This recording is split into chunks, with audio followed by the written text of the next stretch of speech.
Hello good people, কি অবস্থা আপনাদের? আমি রিসান। আজকে আপনাদের কাছে নিয়ে আসছি আমার পার্সোনাল ওপিনিয়ন একটা কিবোর্ড নিয়ে।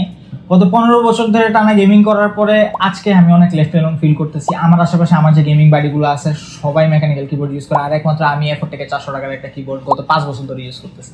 They ask you how you are, you just have to say that you're fine when you're not really fine. মজা পাই আর শান্তি পাই না। ফেসবুকে ঢুকি, ইউটিউবে ঢুকি, যেখানে ঢুকি দিলে এখন খালি আমার কাছে মেকানিক্যাল কিবোর্ড আসে। তো এই সপ্তাহে আমি ডিসাইড করছি আমিও মেকানিক্যাল কিবোর্ড কিনবো। নিজে এক সপ্তাহ রিসার্চ করার পরে ডিসকভার করলাম যে আমার পক্ষে রিসার্চ করা সম্ভব না, কারণ আমি মেকানিক্যাল কিবোর্ড সম্পর্কে কিছু জানি না।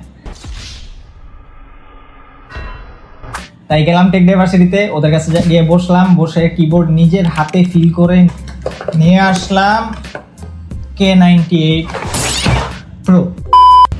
তো এই কিবোর্ডটা কেনার পিছনে আমার মেইন একটা বড় রিজন ছিল GTA খেলা। GTA 6 আসতেছে, GTA 6 এর মধ্যে আমার প্লেন উড়াইতে হবে, আর প্লেন উড়াইতে আমার নামপ্যাড লাগবে।